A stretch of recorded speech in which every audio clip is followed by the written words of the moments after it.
في بقى ديمقراطية بقى بالتحسس، ودي ما حدش مارسها غير عبد الناصر الله يرحمه. الرئيس عبد الناصر مارس الديمقراطية بالتحسس. كان بيعمل ايه الرئيس عبد الناصر؟ يشوف الشعب عايز ايه ويطلع يقول. يعني الشعب عايز يأمم قناة السويس، يطلع قرار بتأميم قناة السويس.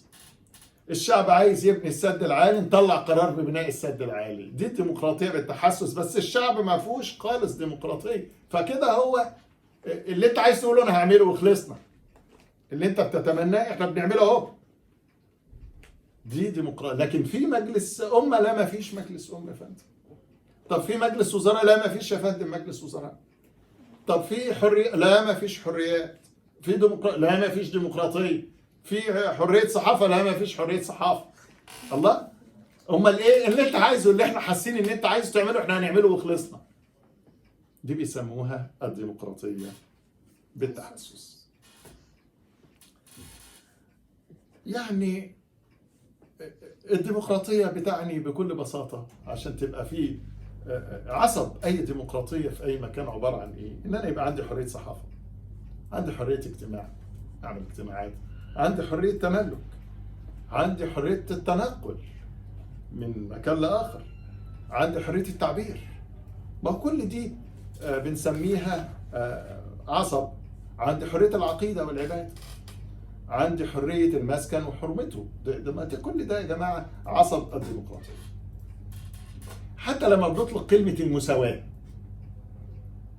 ماذا تعني كلمة المساواة؟ يعني ما نقول هل العالم الثالث دوله فيها مساواة ولا ما فيهاش مساواة؟ وممكن واحد يقول لك يعني ايه مساواة؟ يعني يتساووا في ايه؟ ده ربنا خلق الناس طبقات. طبعا بقى علماء السلطان يفبركها بطريقته. ده ربنا خلق الناس طبقات يا اخي. ما فيش حاجة اسمها مساواة يا راجل. ده الثورة قامت في أوروبا الفرنسية وكان شعار الثورة المساواة. أنت بتقول ما فيش مساواة. أقول لك طب المساواة في تولي الوظائف العامة، مش ده شكل من أشكال المساواة؟ ولا الوظائف العامة تبقى لناس وناس لأ؟ المساواة أمام القانون والقضاء، هي دي مش مساواة؟ ولا ما ينفعش يبقى ده مش عارف إيه؟ المساواة في التكاليف والأعباء، المساواة في فرض الضرائب. مش واحد بنشيل له الضرائب وواحد نحط له ضرائب وواحد نرفع عليه وواحد ما ينفعش. وكان يمكن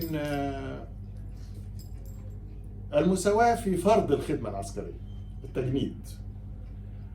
يعني يمكن جت علينا فترة كان اللي بيتجندوا ولاده الفقراء، وبرضه يمكن في العالم الثالث برضه اللي بيتجندوا ولاد الفقراء، ولاد الأغنياء بيدفعوا برامج. يعني الموضوع بيخلص، رغم انه القانون بيقول ان التجنيد اجباري. يعني انا اعتقد بس هناك تحايل على، لكن دي انا بقولها ان دي يعني صور مبسطة لشكل المساواة في اي دولة. يعني المفترض تبقى موجودة. تخيلوا بقى لو حتى هذه الصور البسيطة اللي انا بقولها غير موجودة، دي معناها ان هذه الشعوب بتعيش جميعها في حديقة حيوان. يعني انا ما اقدرش اقول غير كده.